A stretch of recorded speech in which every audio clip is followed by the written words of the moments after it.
നമ്മുടെ സിനിമകളിൽ നല്ല പിന്നണി ഗായകരായിട്ട്, പ്രത്യേകിച്ച് ഫീമെയിൽ സിംഗേഴ്സ് പിന്നണി ഗായകരായിട്ട് വന്നിട്ടുള്ളത് എപ്പോഴും അന്യ സംസ്ഥാനങ്ങളിൽ നിന്ന് വരുന്ന ഗായികമാരാണ്. ജാനകിയമ്മയായാലും സുശീലാമ്മയായാലും.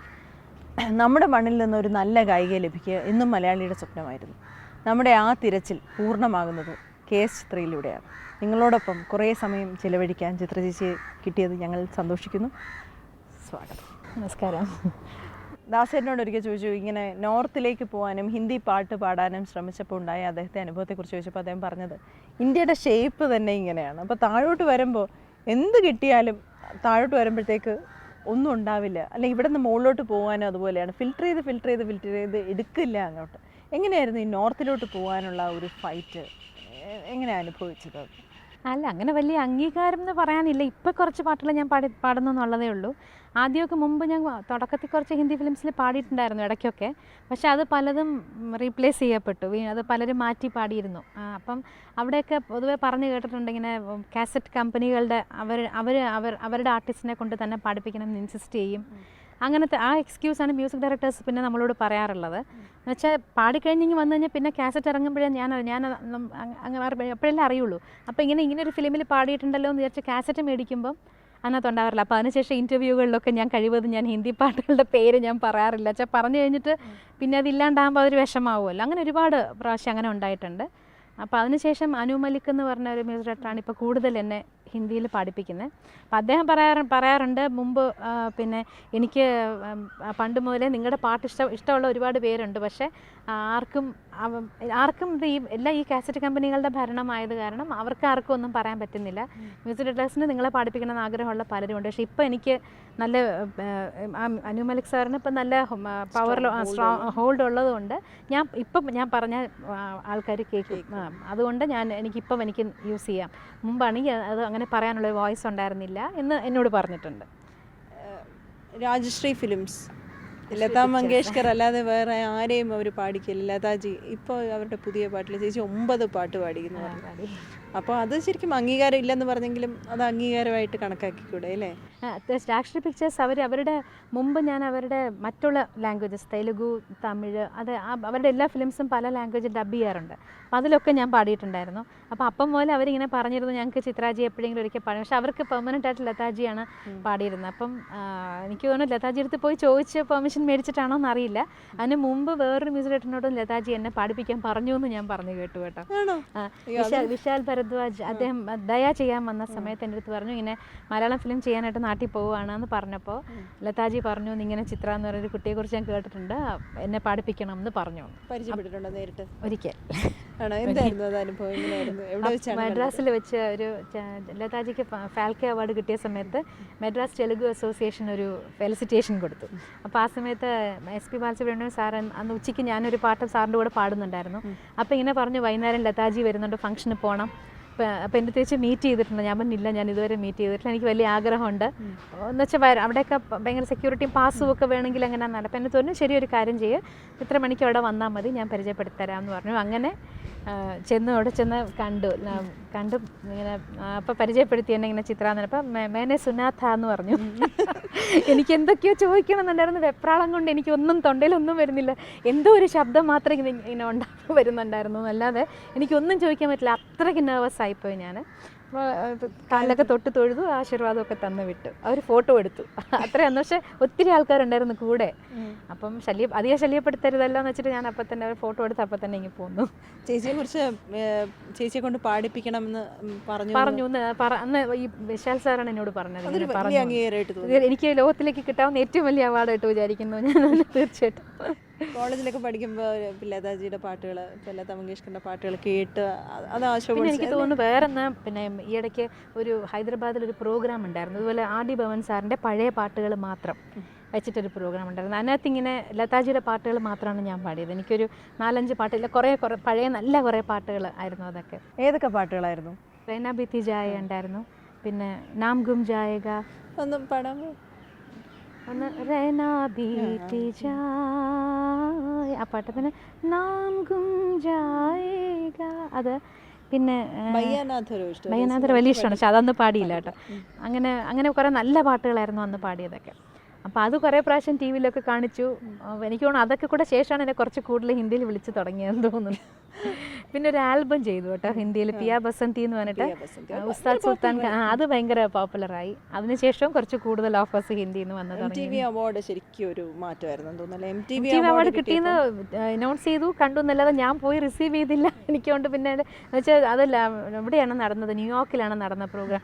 ഒരു 2-3 ദിവസം മുമ്പാണ് അവർ പറയുന്നത്. അപ്പം പിന്നെ അറിയിച്ചു. പക്ഷെ നമുക്ക് അപ്പോൾ പോകാൻ പറ്റും. 2 ദിവസം മുമ്പ് അവരുടെ സോണിയുടെ ആൾക്കാരോ പോയി അത് റിസീവ് ചെയ്തു എന്ന് പറഞ്ഞു. പിന്നെ ബോംബെയിൽ ഒരു ഫംഗ്ഷൻ വെച്ച് അത് തരാമെന്ന് പറഞ്ഞു. പക്ഷെ അത് ഇതുവരെ നടന്നിട്ടില്ല, ഇനി എപ്പോഴാണെന്ന് അറിയില്ല. MTV അവാർഡ് കിട്ടിയത് ശരിക്കും നമ്മുടെ സൗത്ത് ഇന്ത്യൻസിന് അച്ചീവബിൾ ആണെന്ന് തോന്നാത്ത ഒരു കാര്യമല്ലേ? ചേച്ചിക്ക് ഈ ആൽബം ചെയ്യാനായിട്ടുള്ള ഒരു പ്രചോദനം ഉണ്ടായിരുന്നു? ആൽബം സോണി മ്യൂസിക്കുമായിരുന്നു. ഹിന്ദി ആൽബത്തിന് സോണിയാണ് നമ്മുടെ കോൺട്രാക്ട് സൈൻ ചെയ്തിരിക്കുന്നത്. അവരുടെ ഇൻട്രസ്റ്റ് ആണ് ഇത് ചെയ്തിരിക്കുന്നത്. അല്ലാതെ ഞാൻ അതിനകത്ത് നമുക്ക് അഭിപ്രായം ഒന്നും പറയാനൊന്നും ഇല്ലല്ലോ. എൻ്റെ ഹസ്ബൻഡും അതിനകത്ത് ഒരുപാട് ഇൻവോൾവ് ആണ്. വിജയൻ ചേട്ടൻ്റെ അടുത്ത് വരെ എല്ലാം ചോദിച്ചിട്ടാണ് അത് ചെയ്തിരിക്കുന്നത്. ചേച്ചിക്ക് ഇങ്ങനെ പിയ ബസന്തിയിൽ വേഷമൊക്കെ കെട്ടി ഇങ്ങനെ? അത് പിയ ബസന്തി അല്ല, അത് റഗ രാഗ എന്നുണ്ട്. അതൊരു 10 വർഷം മുമ്പ് ചെയ്ത ആൽബം. അത് മാഗ്നസ് സൗണ്ടിന് വേണ്ടി ചെയ്തതാണ്. പക്ഷെ അത് ശരിക്കും അത് ഇപ്പം ഇറങ്ങിയിരുന്നെങ്കിൽ അതിന് കുറെ കൂടെ ഒരു വില ഉണ്ടായിരുന്നു. അതിപ്പോൾ ഒരുപാട് നേരത്തെ ആയിപ്പോയി. ആ ഒരു കോൺസെപ്റ്റ് ഒക്കെ ആൾക്കാർക്ക് അങ്ങ് മനസ്സിലായി. ഇപ്പോഴൊക്കെ അല്ലേ ഒരുപാട് ആൽബംസിന് വീണ്ടും വന്നു തുടങ്ങിയില്ലേ ടി വിയിൽ? ഇപ്പം വീണ്ടും അവർ ഇറക്കാൻ പോകണമെന്ന് പറഞ്ഞു. ഇറക്കിയോന്ന് അറിയില്ല. രണ്ടാമത് അങ്ങനെ വേഷമൊക്കെ വെച്ചപ്പോൾ വലിയ ആദ്യം സങ്കടമായിരുന്നു. അയ്യോ എന്നെ ഇങ്ങനെ വേഷം കെട്ടിക്കരുതെന്ന് ഞാൻ പറഞ്ഞു അവരോട്. അപ്പം അല്ലെങ്കിൽ ഡാൻസ് ചെയ്യേണ്ടി വരും. അപ്പം 2-നേക്കാളും ഭേദം വേഷം കെട്ടി വെറുതെ ഇരിക്കുകയല്ലേ. അപ്പം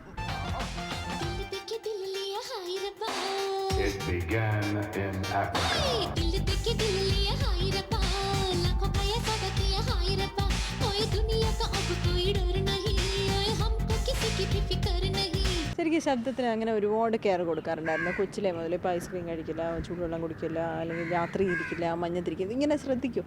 ചെറുതിലെ എൻ്റെ അച്ഛൻ പാടുമായിരുന്നല്ലോ. അപ്പം അമ്മയും അച്ഛൻ രണ്ടുപേരും ഒരുപാട് ഇമ്പോർട്ടൻസ് ത്രോട്ടിന് കൊടുക്കുമായിരുന്നു. ചിലപ്പോൾ യൂത്ത് ഫെസ്റ്റിവലിനൊക്കെ നമ്മൾ പോകുമ്പോൾ ഇങ്ങനെ വെണ്ണയ്ക്കകത്ത് കുരുമുളകൊക്കെ വെച്ച് ഇങ്ങനെ മമ്മി തരുമായിരുന്നു കഴിച്ചിട്ട് പോകാൻ പറഞ്ഞിട്ട്. അതിൻ്റെ എന്താണ് അതിൻ്റെ അപ്പം എടുക്കുന്ന വെണ്ണയോ? വീട്ടിൽ നിന്ന് തന്നെ കടഞ്ഞെടുത്തിട്ട് അതിനകത്തുനിന്ന് കുരുമുളക് ചതച്ചിട്ട് അത് അതിനകത്ത് നിറച്ചിങ്ങനെ ആക്കിയിട്ട് കഴിക്കാൻ പറയുമായിരുന്നു. അത് പണ്ട് ചെയ്തിട്ടുണ്ട്. പിന്നെ അത് കഴിഞ്ഞ് ഞാനൊരു 9ാം ക്ലാസ്സൊക്കെ ആയി കഴിഞ്ഞപ്പോൾ ദാസേട്ടൻ്റെ കൂടെ ആദ്യമായിട്ട് പാടിയത് 9th പഠിക്കുമ്പോഴായിരുന്നല്ലോ ആദ്യത്തെ റെക്കോർഡിങ്. അപ്പം ഇങ്ങനെ കുറേ ദാസേട്ടൻ കുറേ അഡ്വൈസൊക്കെ തന്നു. അതിനുശേഷം ദാസേട്ടൻ്റെ പ്രോഗ്രാംസിന് പോയി തുടങ്ങിയപ്പോൾ ഞാൻ കാണുന്നുണ്ട് ദാസേട്ടൻ എന്തൊക്കെയാണ് ചെയ്യുന്നതെന്ന്. അപ്പോൾ അതൊക്കെ കണ്ടു കഴിഞ്ഞ് പിന്നെ അങ്ങനെ അങ്ങ് ശീലിച്ചു പോയി. കൊച്ചിലെ മുതൽ തണുത്തൊന്നും കഴിക്കില്ല, അങ്ങനെ പുളിയുള്ള സാധനങ്ങളൊന്നും അങ്ങനെയൊന്നും കഴിക്കാറില്ല. പിന്നെ ദാസേട്ടനൊരു ആഹാരത്തിനകത്ത് ഒരുപാട് റെസ്ട്രിക്ഷൻ പറയും. ഞാൻ അത്രയും ഡീറ്റെയിൽഡായിട്ട് നോക്കാറില്ലെങ്കിലും എനിക്ക് പറ്റാത്ത സാധനങ്ങൾ. മീൻ കഴിക്കില്ല? അപ്പോൾ ചേച്ചി കഴിക്കില്ല മീൻ? വീട്ടിലുണ്ടാക്കിയ മാത്രം ചിലപ്പോൾ എനിക്ക് ഇഷ്ടമുള്ള സാധനമാണെങ്കിൽ മാത്രം കഴിക്കും, അല്ലെങ്കിൽ മോസ്റ്റ്ലി ചിക്കൻ തന്നെയാണ് കഴിക്കുന്നത്. അത് ഞാൻ പറഞ്ഞു, അതാ പറഞ്ഞ ദാസാറിൻ്റെ ട്രെയിനിങ് എന്ന് പറഞ്ഞു. പിന്നെ എനിക്ക് ഒരുപാട് വ്രതമൊക്കെ ഉണ്ടല്ലോ, അപ്പം അങ്ങനെയുള്ള ദിവസങ്ങളൊക്കെ മുഴുവൻ വെജിറ്റേറിയൻ അങ്ങനെ. പക്ഷേ തൈര് കഴിക്കും, ദാസനം തൈര് കഴിക്കില്ല. അപ്പോൾ എനിക്ക് എൻ്റെ ബോഡിയുടെ നേച്ചർ അനുസരിച്ച് പെട്ടെന്ന് ബോഡി ചൂട് കൂടിക്കഴിഞ്ഞാൽ എനിക്ക് അപ്പോൾ ബാക്കിയകത്ത് നാക്കിലൊക്കെ മുഴുവൻ ബോയിൽസ് വരും. അപ്പം അങ്ങനെയുള്ളപ്പോൾ ഇടയ്ക്ക് തൈര് കഴിച്ചില്ലെങ്കിൽ അത് വേറെ പ്രോബ്ലം വരുന്നുണ്ട്. അങ്ങനെ അതാ ഞാൻ പറഞ്ഞത്, അതുപോലെ അങ്ങനെ നോക്കാൻ പറ്റൂല, കുറച്ച് അങ്ങോട്ടും ഇങ്ങോട്ടും ഒക്കെ. ആ ഒരു കോളേജിലൊക്കെ പഠിക്കുന്ന അതേ താല്പര്യം, പുറകെ പോയിരുന്ന് ദാസേട്ടനൊക്കെ പാടിപ്പോൾ കൈയടിക്കും, ഭയങ്കര താല്പര്യം. എന്നുവെച്ചാൽ ഇപ്പോഴും അങ്ങനെ ഒന്നും നാച്ചുറലായിട്ട് ബിഹേവ് ചെയ്യാൻ പറ്റുന്നില്ല. ഈ സ്റ്റാർഡം വന്നതിന് ശേഷം തോന്നിയിട്ടുണ്ട്. ഞാൻ അങ്ങനെ സ്റ്റാർഡം എന്ന് പറഞ്ഞാൽ അങ്ങനെ ഒരു ലെവലിലോട്ട് ഞാനങ്ങനെ ചിന്തിച്ചിട്ടില്ല. ഞാൻ എപ്പോഴും പിന്നെ വേറൊന്നുണ്ട്, ഞാനിങ്ങനെ ഒരുപാട് പബ്ലിക് ഫംഗ്ഷൻസിന് അങ്ങനെ പോകാറില്ല. പ്രോഗ്രാംസിന് വിളിക്കുമ്പോൾ ഇതുപോലെ പോയി വരും എന്നുള്ള അല്ലാതെ അങ്ങനെ ഒരുപാട് അങ്ങ് എന്താ പറയണ്ട. ഒന്നാമത് എനിക്കൊരു വലിയ കുഴപ്പമുള്ള എനിക്ക് പ്രസംഗിക്കാനൊന്നും, അപ്പം ഇങ്ങനെ ഈ എന്താ പറയണ്ട, ഈ ഫെലിസിറ്റേഷൻ എന്നൊക്കെ പറഞ്ഞ് വിളിക്കുന്ന കഴിവതും ഞാൻ അവോയ്ഡ് ചെയ്യും. എന്നുവെച്ചാൽ ഒന്നാമത് പ്രസംഗിക്കാൻ അറിയില്ല, പിന്നെ എല്ലാവരും പറഞ്ഞ പോലെ തത്വങ്ങളൊന്നും പറയാനൊന്നും എനിക്ക് അറിഞ്ഞുകൂടാ, പറയണത് മണ്ടത്തരമായി പോകും. അതുകൊണ്ട് അതിനേക്കാളും ഭേദം മിണ്ടാണ്ടിരിക്കുകയല്ലേ എന്ന് വെച്ചിട്ട് ഞാൻ കഴിവതും ഒതുങ്ങിയിരിക്കാനാണ് താല്പര്യപ്പെടുന്നത്. അപ്പം അതുകൊണ്ട് അങ്ങനെ തോന്നിയിട്ടില്ല. ചേച്ചി വിളിക്കുന്ന തത്വം പറയാനൊന്നുമില്ല, ഐശ്വര്യം വരും എന്ന് വിചാരിച്ചിട്ടാണ്. ഇല്ല, ഇപ്പോൾ ഇടയ്ക്ക് ദാസേട്ടനൊരു ഫെലിസിറ്റേഷൻ കൊടുത്തു ഇവിടെ കൊച്ചിയിൽ വെച്ചിട്ട്. അന്ന് ഇതുപോലെ എൻ്റെ അടുത്ത് പറയാതെ പെട്ടെന്ന് എൻ്റെ അടുത്ത് പ്രസംഗിക്കാൻ പറയുന്നു. സ്റ്റേജ് കയറുന്നതിന് തൊട്ട് മുമ്പ് പറഞ്ഞു, അയ്യോ ഞാൻ അനുഭവിച്ച ടെൻഷൻ എന്നു വെച്ചാൽ ഞാൻ ദാസനത്തോട് ദയവേതൊന്നും പറയണം, എൻ്റെ അടുത്ത് എന്നെ പറഞ്ഞിട്ടൊന്നും പറയിപ്പിക്കരുതെന്ന്. പിന്നെ അത്യാവശ്യം ഒരു വരിയൊക്കെ പറയാൻ പഠിച്ചു വെച്ചു. അത് ഒരു വരി കൂടുതൽ എൻ്റെ പ്രസംഗം നീളൂല. അപ്പോൾ പാട്ട് പാടിയപ്പോൾ 4 വരി. അപ്പോൾ അതോടുകൂടി അത് വേറെ പ്രോഗ്രാം ഉണ്ട്, അത് കഴിഞ്ഞ് പ്രോഗ്രാം ഉണ്ട്. അപ്പം ഞാൻ പാടാൻ മാത്രം എന്നുള്ള ധാരണയിലാണ് പോയത്. അവിടെ ചെന്നപ്പോഴാണ് പറഞ്ഞത് ദാസേട്ടനെ കുറിച്ച് 4 വാക്ക് പറഞ്ഞത്. ഇപ്പം പാർവതിയെ പോലെ എനിക്ക് അത്ര അടുപ്പമുള്ള ആരെങ്കിലും വന്ന് ഇൻ്റർവ്യൂ ചെയ്യുകയാണെങ്കിൽ എനിക്ക് വളരെ ഇതായിട്ട് പറയാം. ഇൻ്റർവ്യൂ എന്ന് വെച്ചാൽ ആദ്യം നമ്മൾ ഒരുപാട് പേരെ കാണുന്നില്ലല്ലോ. ഈ മൈക്കിൻ്റെ മുമ്പിൽ വന്ന് സ്റ്റേജിൽ ഇങ്ങനെ പ്രസംഗമായിട്ട് ചെയ്യാമെന്ന് പറയുമ്പോൾ ഭയങ്കര എൻ്റെ പ്രോഗ്രാമിന് പോലും ഞാൻ അധികം സംസാരിക്കാറില്ല. ചേച്ചി പിന്നെ ഇപ്പോൾ MTV അവാർഡ് ഇങ്ങനെ ഇന്ത്യ മുഴുവൻ പിടിച്ചടക്കാൻ പോകുന്നു, ആ ഒരു ഘട്ടമായി അച്ഛൻ ഉണ്ടായിരുന്നെങ്കിൽ ഇത് കാണാനതോ? അതാ ഞാൻ പറഞ്ഞത്, എൻ്റെ അടുത്ത് ഓരോരുത്തരും ഇങ്ങനെ ചോദിക്കായിരുന്നു ഓരോ അവാർഡ് കിട്ടുമ്പോഴും എങ്ങനെയാണ് എൻ്റെ മനസ്സിൽ തോന്നാറുള്ളതെന്ന്. ഞാനീ പറഞ്ഞ മാതിരി എനിക്ക് ഓരോ സന്തോഷമുള്ള ഓരോ അവസരം വരുമ്പോഴും അതിനൊപ്പം എന്തെങ്കിലും ഒരു വിഷമം എനിക്ക് ആ സമയത്ത് ഉണ്ടായിട്ടുണ്ട്, ഏതെങ്കിലും വിധത്തിൽ. അപ്പോൾ ഞാൻ പറഞ്ഞു, അപ്പോൾ അങ്ങനെ അങ്ങോട്ട് മതിമറന്ന് അങ്ങോട്ട് സന്തോഷിക്കാനുള്ള അവസരം ഈശ്വരൻ തന്നിട്ടില്ല. അതുകൊണ്ടായിരിക്കും എപ്പോഴും ഇങ്ങനെ ആ ഒരു കൂടുതൽ എപ്പോഴും ഒരേമാതിരി ബാലൻസിൽ നിൽക്കാൻ പറ്റുന്നതെന്ന് തോന്നുന്നു. എന്നുവെച്ചാൽ ആദ്യത്തെ നാഷണൽ അവാർഡ് കിട്ടുന്ന സമയത്ത് എൻ്റെ അച്ഛൻ വളരെ സീരിയസ് ആയിട്ട് ഇരിക്കുകയായിരുന്നു. അത് കഴിഞ്ഞ് രണ്ടാമത്തെ അവാർഡ് അറിഞ്ഞില്ലോ നാഷണൽ അവാർഡ് കിട്ടിയ, പക്ഷെ എൻ്റെ കൂടെ വരാനുള്ള ഭാഗ്യമാണ്. എൻ്റെ ആദ്യം വലിയ ഇത് അനൗൺസ് ചെയ്യുന്ന സമയത്ത് എനിക്ക് അസുഖമൊന്നും ഉണ്ടായിരുന്നില്ല. അത് കഴിഞ്ഞപ്പോഴാണ് എന്താ പറഞ്ഞ നാഷണൽ അവാർഡ് കിട്ടിയെന്ന് അറിഞ്ഞപ്പോൾ ആദ്യം വിശ്വസിച്ചില്ല കേട്ടോ, ഞാനും വിശ്വസിച്ചില്ല. വെറുതെ ആയിരിക്കും, ചിത്രാ സിംഗിനായിരിക്കും, ഇത് എന്തോ തെറ്റി ആരോ നമ്മൾ കേട്ടിട്ടില്ല, ആരോ ഈ പ്രോഗ്രാമിന് വന്നവരാരോ റേഡിയോ ന്യൂസ് കേട്ടിട്ടാണ് വന്ന് പറഞ്ഞത്. അപ്പോൾ ദാസേട്ടൻ പറഞ്ഞു, ഞാനിപ്പോൾ ദാസേട്ടൻ്റെ പ്രോഗ്രാമിന് ഗൾഫിലായിരുന്നു ആ സമയത്ത്, അനൗൺസ് ചെയ്യാൻ പോകണമെന്ന് പറഞ്ഞു. ഞാൻ പറഞ്ഞു, ഇപ്പോൾ അനൗൺസ് ചെയ്യരുത്, അറിയട്ടെ സത്യം എന്താണെന്ന്. തീർച്ചയായിട്ടും എനിക്ക് വെച്ചാൽ സിന്ധുപരവിൽ ഏറ്റവും ഉഗ്രം പാട്ടുകൾ പാടിക്കുന്നത് ദാസേട്ടനാണ്. അപ്പോൾ ദാസേട്ടൻ അവാർഡ് കൊടുക്കാണ്ട് അതിലത്ത് എനിക്ക് തരണമെന്ന് വെച്ചാൽ ഞാൻ വെച്ചാൽ ആയിരിക്കില്ല, അത് വേറെ ആരെങ്കിലും ആയിരിക്കും. അറിഞ്ഞിട്ട് പറഞ്ഞപ്പോൾ ദാസേട്ടൻ ഇല്ലല്ല നീ തന്നെയാണെന്ന് പറഞ്ഞ് ദാസേട്ടൻ കയറി അനൗൺസ് ചെയ്തു വന്ന സ്റ്റേജിൽ. അപ്പം പോലും എനിക്ക് വെപ്പറായിരുന്നു, ഭഗവാനെ നാളെ വേറെ ആരെങ്കിലും ആണെന്ന് പറഞ്ഞ് എന്ത് നാണക്കേടാണ്. പക്ഷേ പിറ്റേ ദിവസം പത്രത്തിൽ പടമൊക്കെ വന്നു. പിന്നെ നാട്ടിൽ നിന്നൊക്കെ ഓരോരുത്തർ വിളിച്ചൊക്കെ പറഞ്ഞു. പിന്നെ ഞാൻ പത്രം കാണുന്നവരെ എനിക്ക് സമാധാനമായിരുന്നില്ല. അച്ഛന് ഭയങ്കര എക്സൈറ്റ്മെൻ്റ് ആയിരുന്നു എല്ലാ കാര്യങ്ങളിലും, നമ്മളെക്കാളും കൂടുതൽ എക്സൈറ്റ്മെൻറ്റ്. പക്ഷെ കാണിക്കില്ല നമ്മളെ അധികം കാണിക്കില്ല. ഇപ്പോൾ ആദ്യത്തെ പാട്ട് റെക്കോർഡ് ചെയ്ത് വന്നാൽ തന്നെ മെഡ്രാസിൽ പോയിട്ട് ഓരോ ഫിലിം സോങ്സ് പാട്ടുമ്പോൾ ഡാഡി അത് റെക്കോർഡ് ചെയ്ത് കൊണ്ടുവന്നിട്ട് വീട്ടിലിട്ട് അത് പല പ്രാവശ്യം കേൾക്കുമ്പോൾ എനിക്കറിയാം അത് എൻജോയ് ചെയ്യുന്നുണ്ടെന്ന്. പക്ഷേ എന്നോട് പറയില്ല, കുറ്റങ്ങൾ മാത്രമേ പറഞ്ഞു തരാറുള്ളൂ. എന്തൊക്കെയായിരുന്നു ഇപ്പോൾ രജനി നീ പാടുമ്പോൾ എന്താണ് കുറ്റം പറഞ്ഞത്? ഒരു വൈബ്രേഷൻ ഉണ്ട് എൻ്റെ ആദ്യത്തെ കാലത്ത് എല്ലാ പാട്ടിനകത്തും പേടി കൊണ്ട് വോയിസിൽ ഒരു ഷിവറിങ് പോലെ ഉണ്ട്. അത് പറഞ്ഞ പണ്ടത്തെ പാട്ടിൽ കേൾക്കുമ്പോൾ അറിയാം. പക്ഷെ പിന്നെ കുറെ അത് പക്ഷെ കുട്ടിയായതുകൊണ്ട് അങ്ങനെ ആരും അപ്പോൾ വളരെ ചെറുതായിരുന്നല്ലോ, വോയിസിനകത്ത് ഒട്ടും മെച്യൂരിറ്റി ഉണ്ടായിരുന്നില്ലല്ലോ. അപ്പോൾ അതൊക്കെ എനിക്ക് കറക്റ്റ് ചെയ്ത് തരുമായിരുന്നു. പിന്നെ എൻ്റെ ചേച്ചി നല്ലോണം മോഡുലേഷനൊക്കെ ചേച്ചിക്ക്, അപ്പോൾ ചേച്ചിയുടെ നിന്ന് അത് കേട്ട് പഠിക്കണമെന്ന് പറയുമായിരുന്നു. ഞാൻ പാടുന്ന പ്ലെയിൻ ആയിട്ടായിരുന്നു, അപ്പം ചേച്ചി പാടുന്ന കേട്ട് മോഡുലേഷൻ ഏതൊക്കെ ഭാഗം വരുമ്പം വോയിസ് ശബ്ദം ഒതുക്കണം, എങ്ങനെയൊക്കെ ഭാവം കൊടുക്കണം എന്നുള്ള ചേച്ചി പാടണ കേൾക്കാൻ പറയുമായിരുന്നു. ചേച്ചി നന്നായിട്ട് പാടാൻ പറ്റും, പക്ഷേ വെളിയിൽ പാടൂല, പേടി, ഭയങ്കര ആ ടച്ച് അങ്ങ് വിട്ടുപോയി. നിർബന്ധമായിട്ട് ഞാൻ പിടിച്ച് വലിച്ച് രണ്ടും കൂടെ ഒരു കാസറ്റ് ഒക്കെ ചെയ്തു. അത് ഞാൻ കൂടെ ഉണ്ടെങ്കിലേ പാടുള്ളൂ. ഇപ്പോൾ രാധാകൃഷ്ണൻ ചേട്ടനൊരു പ്രോഗ്രാം ഇവിടെ ചെയ്തില്ലേ, അന്ന് എല്ലാവരും വിളിച്ച് പറഞ്ഞു ചേച്ചി എടുത്ത് പാടണമെന്ന്. ഞാൻ കൂടെ സ്റ്റേജിൽ നിന്നാലേ പാടുള്ളൂ എന്ന് പറഞ്ഞു, കൂടെ പാടിയാലേ പാടുള്ളൂ. ഞാൻ പറഞ്ഞാൽ ഞാൻ ഇടയ്ക്ക് വെച്ച് നിർത്തും എന്ന് പറഞ്ഞു. തുടങ്ങിയിട്ട് ഇടയ്ക്ക് വെച്ച് നിർത്താമെങ്കിൽ ഞാനും നിർത്തും. കഴിഞ്ഞ ദിവസം ആരും എന്നോട് പറയുന്നുണ്ടായിരുന്നു, നിങ്ങൾ രണ്ടുപേരും പാടിയെങ്കിൽ ലതാ മങ്കേഷ്കർ, ആശാ ഭോൺസ്ലെ നാട്ടിലുണ്ടായേനെ. അങ്ങനെ തോന്നിയിട്ടുണ്ടോ? ചേച്ചിയും കൂടെ ഉണ്ടായിരുന്നെങ്കിൽ. ലതാജിയും ആശാജിയും വെച്ച് കമ്പയർ ചെയ്യാൻ പാടില്ല. ഞാനും ചേച്ചി തമ്മിൽ അങ്ങനെ ഒരു ആ തരത്തിലുള്ള പൊളിറ്റിക്സ് അല്ല ഞാൻ ഉദ്ദേശിച്ചത്. അതേപോലെ രണ്ട് ഗായികമാരെ നമുക്കുണ്ടായേനെ, ഞങ്ങൾക്കുണ്ടായേനെ ചിലപ്പോൾ തീർച്ചയായിട്ടും. എനിക്ക് ചേച്ചിക്കും എൻ്റെ മമ്മിക്കും ഡാഡിക്കും ഞങ്ങൾ ഒരുമിച്ച് പാടുന്നതായിരുന്നു ഏറ്റവും ഇഷ്ടം. സന്ധ്യയ്ക്കൊക്കെ എന്നും വിളക്ക് വെച്ച് കഴിഞ്ഞാൽ ഞങ്ങൾ ഒരുമിച്ച് 1 മണിക്കൂർ കമ്പൽസറി ആയിട്ട് പാടാൻ പറയുമായിരുന്നു എന്നും. ചേച്ചി അനു മാലിക്കിനെ കുറിച്ച് ആ ഹിന്ദി അനുഭവങ്ങൾ പിന്നെ വരെ ഈ പാടുമ്പോൾ അക്ഷരസ്ഫുടത എല്ലാവരും ചേച്ചിയുടെ കാര്യത്തിൽ പെർഫെക്ഷനാണ്. പക്ഷേ അക്ഷരം എനിക്ക് ആദ്യകാലത്തെ കുറേ പാട്ടുകൾക്ക് തന്നെ ചില ഈ ഉറുദു മിക്സ് ചെയ്ത് വരുന്ന ഖുഷി എന്നൊക്കെ, അത് ഇവിടെ നിന്ന് ഇങ്ങനെ നമ്മളിങ്ങനെ കാർക്കിക്കില്ലേ, ആ ടോണിൽ വരണം. അതൊക്കെ എനിക്ക് ആദ്യം കുറേ ബുദ്ധിമുട്ടായിരുന്നു കേട്ടോ. പിന്നെ അത് അവർ ഒരുപാട് കറക്റ്റ് ചെയ്ത് തരുമായിരുന്നു. പിന്നെ പറ്റുന്നത്രയും അത് അവർ പറയുന്ന പോലെ ചെയ്യാൻ ശ്രമിച്ചിട്ടുണ്ട്. പക്ഷേ പിന്നെ എപ്പോഴും ചിലപ്പം കൂടുതൽ നമുക്കൊരു മലയാളവും തമിഴൊക്കെ പാടുന്ന അത്ര ഒരു ഫ്രീഡം ചിലപ്പോൾ. പക്ഷെ ഞാൻ ഹിന്ദി തന്നെ എഴുതി പാടുന്നത്, അപ്പോൾ അതവർക്കൊരു സന്തോഷമാണ് നമ്മൾ ഹിന്ദി തന്നെ എഴുതണമെന്നുള്ളത്. ഹിന്ദി ശരിക്കും ആ ലാംഗ്വേജ് ഇഷ്ടമാണ് ശരിക്കും. തമിഴിൻ്റെ അത്രയും ലിറിക്കലെല്ലാം തോന്നിയിട്ടുണ്ട്. അല്ലല്ല, നല്ല പൊയറ്റിക് ലാംഗ്വേജ്, നല്ല പൊയറ്റിക്കാണ്. ഉറുദു ശരിക്കും പൊയറ്റിക്. ഉറുദു പഠിക്കാത്തത് വലിയൊരു കുഴപ്പമാണ്, അതൊരു ഡ്രോബാക്കാണ് ശരിക്കും. അത് ഇപ്പം എൻ്റെ അടുത്ത് എല്ലാവരും ഇപ്പോൾ ഹിന്ദിയിലുള്ള പ്ലേ ബാക്ക് സിംഗേഴ്സ്, ഹരിഹരൻ സാറൊക്കെ ഒരുപാട് പ്രാവശ്യം എന്നോട് പറഞ്ഞിട്ടുണ്ട്, ഒരു ടീച്ചറിനെങ്കിലും വെച്ച് കുറച്ച് ഉറുദു പഠിക്കണം, എനിക്ക് തീർച്ചയായിട്ടും അതിൻ്റേതായ ഡിഫറൻസ് കാണും ഉച്ചാരണത്തിൽ. കഴിഞ്ഞ ദിവസം SS ഡിജിറ്റൽ സ്റ്റുഡിയോയിൽ പോയപ്പോൾ അവിടുത്തെ റെക്കോർഡിസ്റ്റ് പറയുകയാണ്, അൾട്ടിമേറ്റ് ഫീമെയിൽ സിംഗർ, ഒന്നും പറയാനില്ല, അതൊന്നും പറയാനില്ല. പക്ഷെ അതിന് ഏറ്റവും വലിയ ക്വാളിറ്റി എന്ന് വെച്ചാൽ ഇത്രയ്ക്ക് ഡൗൺ ടു എർത്ത് ആണ്. ഓരോ പ്രാവശ്യം പാടാൻ വന്നിരിക്കുമ്പോഴും നമുക്ക് റിഹേഴ്സൽ എടുക്കാമെന്നല്ലാതെ ടേക്ക് എടുക്കണമെന്ന് പറയുകയില്ല. ആദ്യത്തെ പാടിയ പോലെ തന്നെ ഇപ്പോഴും ടെൻഷനാണെന്ന്. അത് ടേക്ക് എന്ന് പറയുമ്പോൾ ഒരു ടെൻഷൻ വരും. അതൊക്കെ നമ്മുടെ ബ്ലഡിലുള്ളതാണ്. അതും പെട്ടെന്ന് എത്ര നമ്മളിപ്പോൾ ഇപ്പോൾ ലതാജി ആണെങ്കിലും ഇപ്പോൾ ടേക്ക് എന്ന് പറഞ്ഞാൽ അവരുടെ ഉള്ളിൽ ഒരു ടെൻഷൻ. ഇപ്പോൾ ബാലു സാറ് പറയണ കേട്ടിട്ടുണ്ട് ഞാൻ. അവർ പറഞ്ഞതെന്ന് വെച്ചാൽ ഇപ്പോഴത്തെ ചില പെമ്പിള്ളേർ വന്നിട്ട് നമുക്ക് റിഹേഴ്സൽ വേണ്ട, ടേക്ക് എടുക്കാം, അങ്ങനെ ആ ഒരു കമ്പാരിസൺ ആണ് പറഞ്ഞത്. അല്ല, പിന്നെ വേറൊന്നുണ്ട്. എങ്ങനെയാണെന്ന് വെച്ചാൽ നമ്മളൊരു ഒരു ലെവൽ എത്തിക്കഴിഞ്ഞാൽ പിന്നെ നമ്മുടെ കുറ്റം കണ്ടുപിടിക്കാനായിരിക്കും ആൾക്കാർക്ക് ടെൻഡൻസി കൂടുതലല്ലേ. ഇപ്പോൾ പോയി എന്ന് പറയാനായിരിക്കും കൂടുതൽ താല്പര്യം എല്ലാവർക്കും. അപ്പോൾ കഴിവതും അത് വരുത്താണ്ടിരിക്കാനുള്ള ശ്രമം നമ്മുടെ ഭാഗത്തുനിന്ന് വേണമല്ലോ. അങ്ങനെയുണ്ടോ? അത് തീർച്ചയായിട്ടും കുറ്റം പറയുന്ന ക്രിട്ടിക്സാണ് ഒരുപാട് പേരുള്ളത്. കൂടുതൽ ക്രിട്ടിസൈസ് ചെയ്യുന്ന ഒരു വിധത്തിൽ എന്താണെന്ന് വെച്ചാൽ ക്രിറ്റിസിസം ഒരു വിധത്തിൽ നല്ലതാണ്. നമുക്ക് നമ്മളെ തന്നെ കറക്റ്റ് ചെയ്യാൻ പറ്റും, അതൊന്ന്. പിന്നെ നമ്മളെ പൊക്കി പറയാൻ ഒരുപാട് പേര് കാണും, പക്ഷെ നമ്മുടെ കുറ്റങ്ങൾ എന്താണെന്ന് പറഞ്ഞു തരുന്നതും നമ്മൾ കേൾക്കണമല്ലോ തീർച്ചയായിട്ടും. ഒരുപാട് റിലീജിയസ് ആയിട്ടുള്ള സ്ഥലങ്ങളിൽ ഇപ്പോൾ ഇങ്ങനെ തീർത്ഥാടനത്തിന് പോവുക, പ്രത്യേക ദിവസങ്ങളിൽ പോവുക, പിറന്നാളിന് പോവുക, അങ്ങനെയൊക്കെ ഉണ്ടോ?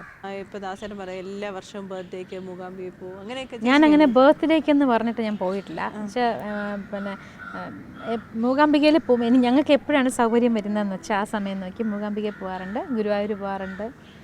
ഗുരുവായൂർ പോകുന്ന സമയത്ത് തന്നെ ചോറ്റാനിക്കര അങ്ങനെ ഉള്ള സ്ഥലങ്ങളൊക്കെ പോയിട്ടുണ്ട്.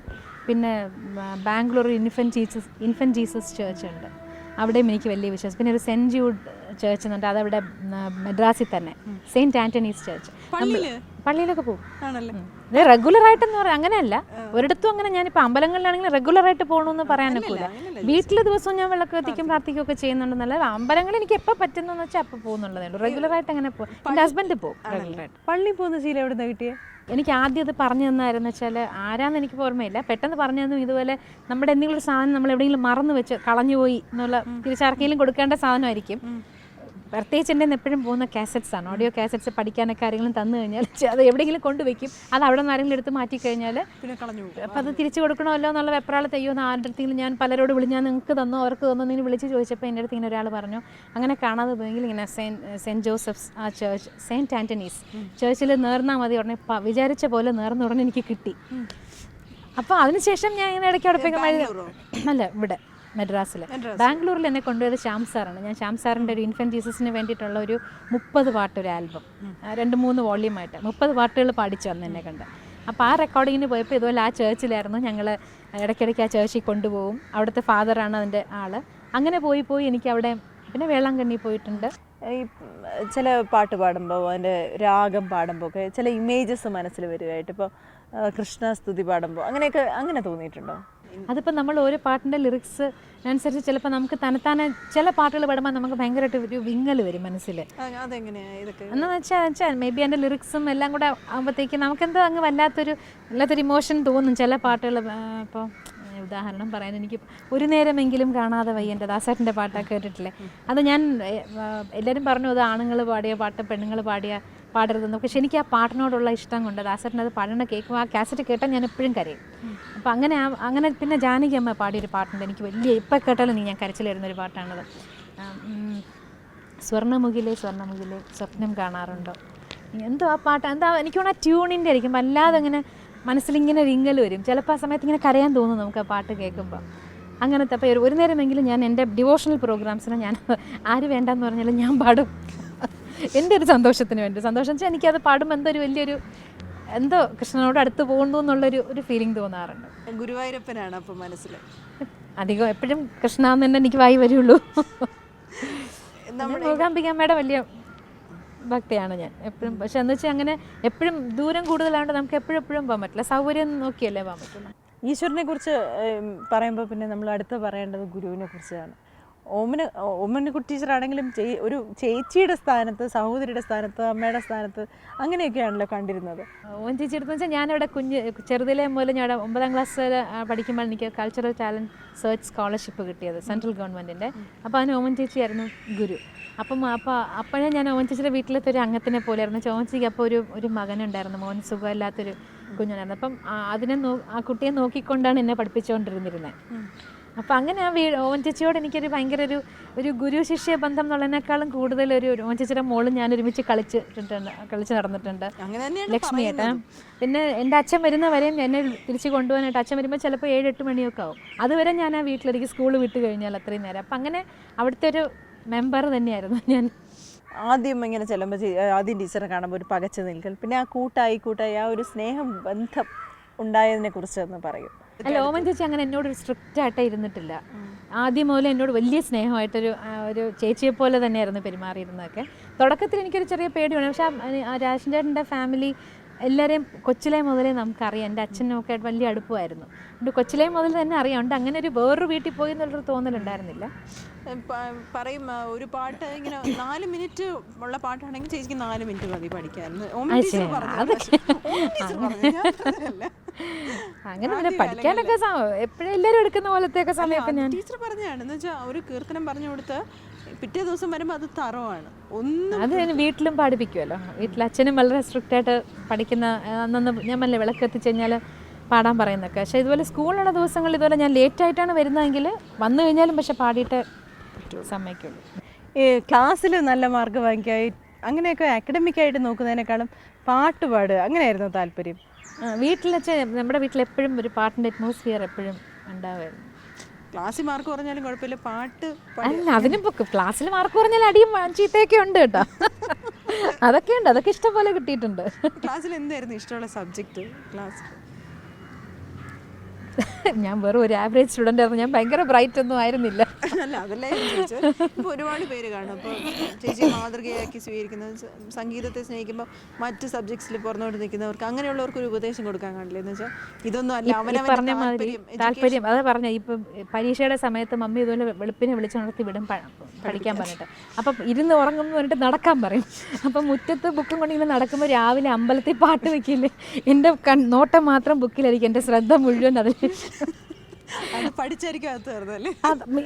ഇങ്ങനെ നടക്കുന്നുണ്ടെങ്കിൽ ഞാനൊന്നും ഇതിലോട്ട് ശ്രദ്ധിക്കുന്നില്ല എന്നുള്ളത്. എൻ്റെ കാത് മുഴുവൻ അവിടെ ആയിരിക്കും. മമ്മി ചോദിക്കുമ്പോൾ എന്തെങ്കിലും ആരെങ്കിലും മമ്മി വരുന്ന കാണുമ്പോൾ എന്തെങ്കിലും വായിക്കും ഉടനെ. അങ്ങനെയായിരുന്നു. അപ്പോൾ അതാണ് നമ്മൾ തല്ലി പഠിപ്പിച്ച എന്ന് പറയുന്ന മാതിരി താല്പര്യം സംഗീതത്തിനോടായിരുന്നു അപ്പോഴേ. പിന്നെ വളരെ കുറച്ച് മാർക്ക് വാങ്ങിച്ചാൽ തല്ല് കിട്ടും എന്നുള്ള പേടിയുണ്ട്. പരീക്ഷയ്ക്ക് ജയിക്കാനുള്ള മാർക്ക് എങ്ങനെയെങ്കിലും വാങ്ങിക്കുമായിരുന്നു. ഇല്ല, എന്നെ ഇതിൽ വിട്ടില്ലെങ്കിൽ പിന്നെ വേറെ ഒന്നിലും എനിക്കൊരു സ്കോപ്പ് ഇല്ല. ഞാൻ മ്യൂസിക് ടീച്ചർ തന്നെ ആവുള്ളൂ മാക്സിമം. ഇപ്പം പ്ലേബാക്ക് സിംഗർ ആയില്ല. ഇപ്പം ഇങ്ങനെ ശരിക്കും പ്ലേബാക്ക് സിംഗർ ആവണം എന്നുള്ളൊരു വിചാരത്തിലല്ലല്ലോ നമ്മൾ ആദ്യം പഠിച്ചതൊക്കെ. ഇതെന്തോ നമ്മുടെ തലയിൽ ദൈവം ഇങ്ങനെ വരച്ചിരിക്കുമ്പോൾ നമ്മൾ അതിലോട്ട് വരുന്നതാണല്ലോ. അപ്പോൾ അല്ലാതെ ഞാനായിട്ട് അങ്ങനെ വലിയ ശ്രമം നടത്തിയിട്ടില്ല. ഇപ്പോൾ രാധാകൃഷ്ണൻ ചേട്ടൻ ആദ്യമായിട്ട് പാടിപ്പിച്ചു.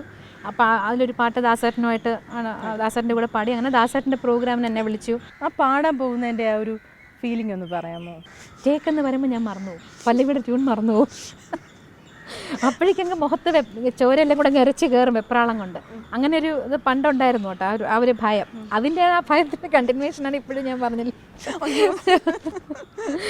അങ്ങനെ അത് ഭയം ഉണ്ടായിരുന്നു. അപ്പോൾ രാജൻ ചേട്ടൻ എൻ്റെ കൂടെ എൻ്റെ അടുത്ത് ഇങ്ങനെ പറഞ്ഞു, നോക്ക് ലോകത്തിലെ ഏറ്റവും വലിയ ഗായകൻ്റെ കൂടെയാണ് നീ ഇപ്പം നിന്ന് പാടുന്നത് എന്ന് പറഞ്ഞു. അപ്പോഴേക്കും വെപ്രാളം. അപ്പോൾ ദാസേട്ടൻ ഭയങ്കര ഒരു ഒന്നും കാണിക്കാതെ വളരെ സ്നേഹമായിട്ട് ധൈര്യമായിട്ട് പാടിക്കോ എന്നൊക്കെ. പക്ഷേ ശരിക്കും എനിക്കൊരു തല്ല് കൊള്ളേണ്ട ഒരു അവസരം ഉണ്ടായിരുന്നു കേട്ടോ.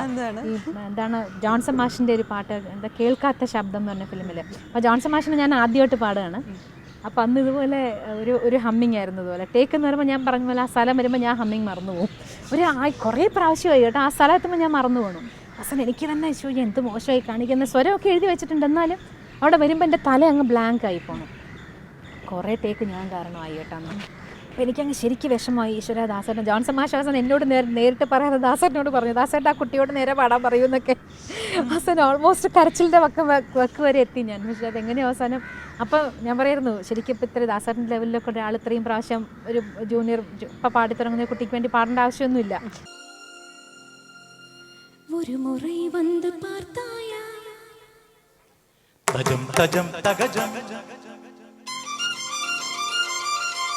എൻ മനം നീ അറിந்தாயோ തോ തോ തോ മബസനി ദബമസ സമമ നദദ സസമ തോ തോ തോ മബസനി ദബമസ സമമ നദദ സസ തരികിടദും തരികിടദും തരികിട ജനുത കത്തില്ലാന തഗതി തരികിട ദിത്തില്ലാന തഗതി തരികിട ജണ്ട ധിമിത ജണ്ട ധിമിത തരികിട തോം തോം തോം മപസാനി ദപമസാനി. AR റഹ്മാൻ ഇഷ്ടം പോലെ ഇംപ്രൊവൈസ് ചെയ്യാനൊക്കെ സ്കോപ്പ് വരും എന്ന് പറഞ്ഞു കേട്ടിട്ടുണ്ട്, ശരിയാണ്? ഇംപ്രവൈസ് ചെയ്യാൻ അത് എല്ലാവരും സമ്മതിക്കാറില്ല കേട്ടോ. ചിലർ ഇപ്പം രാജാ സാറിനൊക്കെ ആണെങ്കിൽ തന്നെ അങ്ങനെ ഒരുപാട് നമ്മുടെ ഇഷ്ടത്തിന് പാടുന്ന പറഞ്ഞു തരുന്ന രാജാ സാറ് തന്നെ ചിലപ്പോൾ രണ്ടാമത് പാടുമ്പോൾ ഇങ്ങനെ സംഗതി വേരിയേഷൻ പറഞ്ഞു തരും. അത് തന്നെ അദ്ദേഹം പറഞ്ഞു തരുന്നത് പാടുന്നതാണ് അദ്ദേഹത്തിന് സന്തോഷം. അപ്പോൾ റഹ്മാൻ പക്ഷേ അങ്ങനെയല്ല, ഇങ്ങനെ നമ്മൾ എന്ത് പാടുന്നതും റെക്കോർഡ് ചെയ്ത് വെക്കും. എന്നിട്ട് അവസാനം ഫൈനൽ പ്രോഡക്റ്റ് എന്തായിരിക്കുന്ന കാസറ്റ് വരുമ്പോഴേ നമുക്ക് അറിയുള്ളൂ. വിചാരിച്ചതിനേക്കാളും നന്നായി അപ്രീസിയേഷൻ കിട്ടിയ പാട്ടുകൾ ഏതൊക്കെയാണ്? അങ്ങനെ ഇംപ്രവൈസ് ചെയ്ത് പാടിയതിനകത്തൊരു ഭയങ്കര അപ്രീസിയേഷൻ കിട്ടിയതെന്ന് പറയാനുള്ളത് അഞ്ജലി അഞ്ജലി എന്നുള്ള ഫിലിമിനകത്തൊരു ഹമ്മിങ് പാടിയിട്ടുണ്ട്. അപ്പോൾ അതിനകത്ത് ഇങ്ങനെ ഡിവറ്റ് എന്ന് പറഞ്ഞ ഫിലിമിനകത്ത് അഞ്ജലി അഞ്ജലി പുഷ്പാഞ്ജലി എന്നൊരു പാട്ടുണ്ട്. അതിനകത്ത് ഇങ്ങനെ ഒരു ഇടയ്ക്കൊരു തേർഡ് BGMലൊരു ഹമ്മിങ് വരും. അതിതുപോലെ എൻ്റെ അടുത്ത് പറഞ്ഞു, ഇങ്ങനെ ഒരു എന്നുള്ള സ്ഥലം മാത്രം അത് വരണം, ബാക്കിയൊക്കെ നിങ്ങൾക്ക് ഇഷ്ടത്തേക്ക് പാടുക എന്ന് പറഞ്ഞാൽ അങ്ങനെ പല പല ടൈപ്പിൽ വെറുതെ ചുമ്മാ നമ്മളിങ്ങനെ ആ സ്ഥലം ഇന്ന സ്ഥലം വരുമ്പോൾ അത് വരണം, അത് മാത്രം പറഞ്ഞു തന്നിരുന്നു. ബാക്കി എന്തോ നമുക്കപ്പം എന്ത് തോന്നണോ അതങ്ങനെ അങ്ങ് പാടി. പക്ഷെ അതിന് ഒരുപാട് പേര് എനിക്ക് ഒരുപാട് അപ്രീസിയേഷൻ പറഞ്ഞൊരു പാട്ടാണ് അത്. സ്വന്തമായിട്ട് മ്യൂസിക് ഡയറക്ഷൻ വരില്ല കേട്ടോ, അതെന്നെ കൊണ്ട് പറ്റില്ല. ഇവിടെ ആദ്യത്തെ പാട്ട് രജനി കഴിഞ്ഞിട്ട് പിന്നെ ആരുടെ കൂടെയാണ് പാടിയത്? രാജൻ ചേട്ടന് പാടിക്കഴിഞ്ഞ് പിന്നെ ഞാൻ രണ്ടാമത് പാടുന്ന ജെറി മാസ്റ്ററില്ല രവീന്ദ്ര മാസ്റ്ററിന് ഭദ്രൻ ഒരു രുദ്രൻ എന്ന് പറഞ്ഞൊരു ഫിലിമിലൊരു പാട്ട് പാടി. അതിനുശേഷം ജെറി മാസ്റ്ററിന് നോക്കത്താ മാമാട്ടിക്കുട്ടിയമ്മയാണ് എനിക്കൊരു ഒരു ചെറിയൊരു ബ്രേക്ക് തുടങ്ങിയത്. അത് കഴിഞ്ഞപ്പോൾ എന്നെ ആദ്യമായിട്ട് മെഡ്രാസിൽ പാടാനായിട്ട് കൊണ്ടുപോയത് രവീന്ദ്ര മാസ്റ്ററിൻ്റെ റെക്കോർഡിങ്ങിനായിരുന്നു. പാട്ട് എനിക്ക് കണ്ണോടു കണ്ണായ സ്വപ്നം, അതാണ് ഞാൻ ആദ്യമായിട്ട് മെഡ്രാസിൽ റെക്കോർഡിങ്ങിനായിട്ട് പോകുന്നത്. ചേച്ചി റോയൽ ആൽബർട്ട് ഹാളിൽ പോയില്ലേ? അയ്യോ അത് ശരിക്കും ആ ഹാള് എന്ന് വെച്ചാൽ സ്വപ്നത്തിൽ കാണാൻ പറ്റാത്ത, ഞാൻ ജീവിതത്തിൽ ഇങ്ങനെ ഒരു ഹാള് കണ്ടിട്ടില്ല. എന്തോ ഒരു ഭംഗി, ഭയങ്കര കളർഫുൾ, ഇങ്ങനെ മുഴുവൻ നല്ല റെഡ് കളർ കേർട്ടൻസ്, ഇങ്ങനെ അവിടെ ഒരു നടുവിൽ കുറേ ഭാഗം ഇങ്ങനെ ഫുൾ ഗ്ലാസ് ഇട്ട് റോയൽ ഫാമിലിക്ക് വേണ്ടി മാത്രമുള്ള നമ്മുടെ ബൂത്തുകൾ പോലെ ഉണ്ട്. അത് ഓരോ ഫാമിലി ബുക്ക് ചെയ്തിരിക്കുന്നത് ഇങ്ങനെ വലുതാണ്. നടക്കാൻ കുറേ ഉണ്ട്. നമ്മളിങ്ങനെ നമുക്ക് ഓരോരുത്തർക്ക് ഡ്രസ്സിങ് റൂമൊക്കെ പ്രത്യേകമുണ്ട്. അതിലേക്ക് വരാൻ തന്നെ ഒരുപാട് ദൂരം നടന്നു വന്നിട്ട് വേണം. എന്നിട്ട് അത് സ്റ്റേജിലേക്ക് വന്ന ഹാള് കണ്ടപ്പോൾ ഞാൻ പറഞ്ഞു ഇങ്ങനെ ഫുൾ നല്ല ഭംഗിയുള്ള ഫുൾ ലേസൊക്കെ വെച്ച കേർട്ടൻസ് ഇങ്ങനെ കെട്ടി, അതാണ് നേരെ നടുവിൽ കാണുന്നത്. പിന്നെ ഒരു വലിയ സ്റ്റേജ്, അതിൻ്റെ പുറകിൽ വലിയൊരു ഹാർപ്പില്ലേ, അതിൻ്റെ ഒരു വലിയൊരു രൂപം വെച്ചിട്ടുണ്ട്. അപ്പം നമ്മൾ ചെല്ലുമ്പോഴേ ഡെക്കറേറ്റ് ചെയ്താണല്ലോ നമ്മൾ ഈ കാണുന്നത്. അപ്പോൾ മൈക്കൊക്കെ വെച്ചിട്ടുണ്ട്, വയറിൻ്റെ ഇത്രയും പേര്. അപ്പം ക്രൗഡൊന്നും വന്നിട്ടില്ല.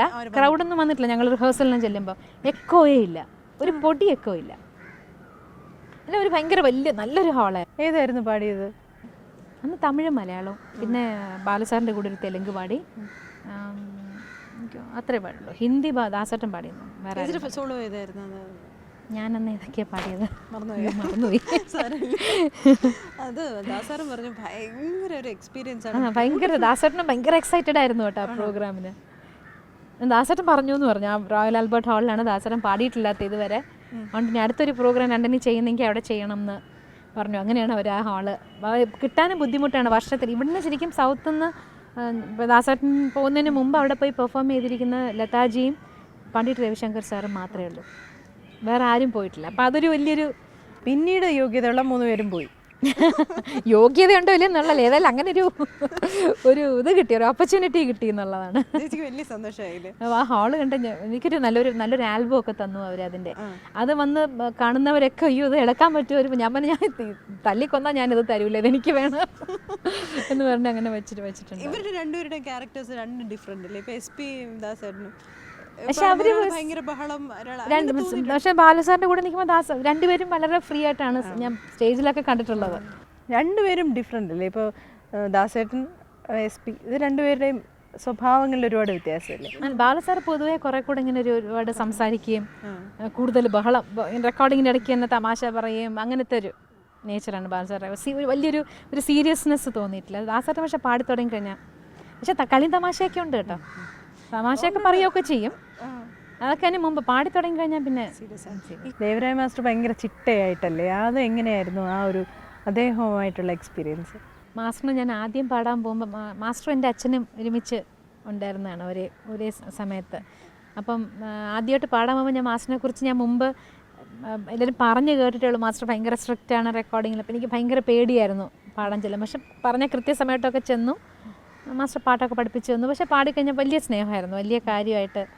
എന്നിട്ട് എൻ്റെ അടുത്ത് പറഞ്ഞു, ഇങ്ങനെ മകൾ പാടും എന്നുള്ള കാര്യം ഇതുവരെ അച്ഛൻ എന്നോട് പറഞ്ഞിട്ടുണ്ടായിരുന്നില്ലല്ലോ എന്ന് പറഞ്ഞു ഒരിക്കൽ. പിന്നെ മാസ്റ്ററിൻ്റെ 2-3 ഫിലിംസിൽ ഞാൻ പാടി, മലയാളത്തിൽ പാടിയിട്ടുണ്ട്. ആരോടും പറയില്ലായിരുന്നു അച്ഛൻ മകൻ പാടും? അങ്ങനെ ഞാൻ പറഞ്ഞില്ല, ഇപ്പോൾ ആരോടും അങ്ങനെ പോയി ചോദിച്ചിട്ടില്ല. വന്നിട്ടുള്ളത് പാടിയിട്ടുണ്ട്. എനിക്ക് വന്നിട്ടുള്ള ഓപ്പർച്യൂണിറ്റീസ് മിസ് ചെയ്യരുത് എന്നുള്ളൊരു ഇതുണ്ടായിരുന്നു അച്ഛന്. ഞാൻ പറഞ്ഞ അസുഖമായിരുന്നപ്പോൾ ഈ വേദനയും വെച്ചുകൊണ്ട് എൻ്റെ കൂടെ വരുമായിരുന്നു. അവസാനം ഡാഡി ഇങ്ങനെ ഞാൻ പാടിക്കൊണ്ടിരിക്കുമ്പോൾ ഇങ്ങനെ വേദനിച്ചിട്ട് കണ്ണിൽ നിന്ന് ഇങ്ങനെ വെള്ളം വരുന്ന കാണുമ്പോൾ അവസാനം ഞാൻ പറഞ്ഞു, വേണ്ട മതി, നമുക്ക് പോകാം, നാട്ടിൽ പോകാം. അപ്പം അപ്പോഴും രാജാ സാറിൻ്റെ റെക്കോർഡിങ് പിറ്റേ ദിവസം പറഞ്ഞിട്ടുണ്ട്, അതും കൂടെ കഴിഞ്ഞ് പോകാം എന്ന് പറഞ്ഞു. പിന്നെ തീരെ ഡാഡിക്ക് വയ്യാണ്ടായി കഴിഞ്ഞ ശേഷം ഞാൻ പറഞ്ഞു, എനിക്കിത് കണ്ടുകൊണ്ടിരിക്കാൻ നമുക്ക് വിഷമം. ഇങ്ങനെ എനിക്ക് വേണ്ടിയിട്ടാണെങ്കിൽ ഇങ്ങനെ വീട് മാറിയപ്പോൾ ആഹാരമൊക്കെ പ്രശ്നമല്ലേ വേറൊരു സ്ഥലത്ത് പോയി നിൽക്കുമ്പം. അപ്പോൾ ഞാൻ പറഞ്ഞു, എനിക്ക് ഇതിൻ്റെ അടി വിഷമിക്കുന്ന കണ്ടുകൊണ്ട് എനിക്ക് പാടാൻ വയ്യ, വേണ്ട നമുക്ക് പോകാൻ അവസാനം പറഞ്ഞ ശേഷം പിന്നെ എൻ്റെ കൂടെ വരാതെ അമ്മയോ അനിയനോ കസിൻ ആരെങ്കിലും കൂടെ വന്നോണ്ടിരുന്നു. കല്യാണം കഴിഞ്ഞതിന് ശേഷം കിട്ടിയ സപ്പോർട്ട് എങ്ങനെയായിരുന്നു? വിജയൻ ചേട്ടൻ ഭയങ്കര പാട്ടിനോട് ഭയങ്കര ഇഷ്ടമുള്ള ഒരാളാണല്ലോ. മൗത്ത് ഓർഗനൊക്കെ വായിക്കുമായിരുന്നു പണ്ട്, മൃദംഗമൊക്കെ പഠിച്ചിട്ടുണ്ട്. പക്ഷേ ഈ പറഞ്ഞ മാതിരി അവരുടെ കോളേജിലത്തെ ഫ്രണ്ട്സൊക്കെ പറയണത് ശംഖു എന്നാണ് എല്ലാവരും വിളിക്കുന്നത്. പാടുമായിരുന്നു. ഇപ്പം പാട്ടുകാരിയെ കല്യാണം കഴിച്ചപ്പോൾ പാട്ട് പോയി എന്ന് കളിയാക്കി പറയും ഫ്രണ്ട്സൊക്കെ കൂടെ പഠിച്ചവരൊക്കെ. തീർച്ചയായിട്ടും നമുക്ക് ഇങ്ങനെ പാട്ടെന്നല്ല, ഇപ്പോൾ ഏത് സ്ത്രീകൾക്ക് ഏത് പ്രൊഫഷൻ ആണെങ്കിലും ഹസ്ബൻഡ് അഡ്ജസ്റ്റ് ചെയ്തില്ലെങ്കിൽ എങ്ങനെ നമുക്ക് പോകാൻ പറ്റുന്നത്? ഇപ്പോൾ ചിലപ്പോൾ ഞാൻ പറഞ്ഞ മാതിരി രാവിലെ ചിലപ്പോൾ 7 മണിക്ക് പോകണം, ചിലപ്പോൾ AR റഹ്മാൻ്റെ റെക്കോർഡിംഗ് ആണ് തിരിച്ച് രാത്രി 1 മണിക്കൊക്കെ ആയിരിക്കും, ചിലപ്പോൾ 12:30 1 മണിക്ക് വന്നിട്ടുള്ള ദിവസങ്ങളുണ്ട്. രാത്രിയേ വർക്ക് ചെയ്യുള്ളൂ. ഇവിടെ നിന്ന് ഞാൻ സാറിന് 9 മണി കഴിഞ്ഞാൽ ഞാൻ പോകില്ല എന്ന് പറയും. 9 മണിക്ക് ശേഷം എന്നെ വിളിക്കരുതെന്ന് പറഞ്ഞ് എന്നെ 8 മണിക്ക് വരാൻ പറയും. 8 മണിക്ക് പോയിട്ട് അവിടെ പുള്ളി വന്ന് പറഞ്ഞു തന്നാലേ പാടിയിട്ട് വരാനൊക്കെ ഉള്ളൂ. അങ്ങനെ ഉണ്ടായിട്ടുണ്ട്. ചില 12-1 മണിക്കൊക്കെ ഞാൻ തിരിച്ച് വന്നിട്ടുണ്ട് ചിലപ്പോഴൊക്കെ. അപ്പം അതിനൊക്കെ ഒരു വിഷമം ഉണ്ടാകുക എൻ്റെ കൂടെ വരും ലേറ്റായിട്ടുള്ള സമയത്തൊക്കെ. ഇപ്പോൾ അയ്യോ എനിക്കിങ്ങനെ നടക്കാതെ പോയി, എനിക്കിങ്ങനെ ചെയ്യണമായിരുന്നു, ഇങ്ങനൊരു ആഗ്രഹം ഉണ്ടായിരുന്നു, അങ്ങനെ മനസ്സിലുള്ള ഒരു ആഗ്രഹം, നടക്കാതെ പോയൊരാഗ്രഹം അത് പറയുകയാണെങ്കിൽ ഇപ്പം ബാബുരാജ് സാറിന് ഞാൻ ഇതുവരെ എനിക്ക് ഭയങ്കര ഇഷ്ടമുള്ള പഴയ പാട്ടുകൾ ഞാൻ ഒരുപാട് ബാബുരാജ് സാറിൻ്റെ പാട്ടിൽ സ്റ്റേജിലൊക്കെ പാടുമായിരുന്നു. പക്ഷെ അദ്ദേഹത്തിൻ്റെ കാണാൻ പോലും എനിക്ക് ഭാഗ്യം ഉണ്ടായിട്ടില്ല. അങ്ങനത്തെയൊക്കെ വിഷമങ്ങളൊക്കെ ഉണ്ടായിരുന്നു. പക്ഷെ അത് ജീവിതത്തിൻ്റെ അവസാനം എന്നുള്ളൊരു മട്ടിലില്ല, അങ്ങനെയല്ല. നമുക്ക് നമ്മുടെ തലയിൽ ഞാൻ എപ്പോഴും അത് വിശ്വസിക്കുന്ന കൂട്ടം. നമ്മുടെ തലയിൽ ഇപ്പോൾ ഏതെങ്കിലും ഒരു പാട്ട് തന്നെ ഇപ്പോൾ എന്നെ പാടാൻ വിളിച്ചു, എനിക്ക് പാടാൻ പറ്റിയില്ല, അത് വേറൊരാൾ പാടി ഹിറ്റായി, അങ്ങനത്തെ ഒരു വെപ്രാളം എനിക്ക് തോന്നിയിട്ടില്ല. എന്നുവെച്ചാൽ എനിക്ക് വിധിച്ചതാണെങ്കിൽ എനിക്ക് വരും.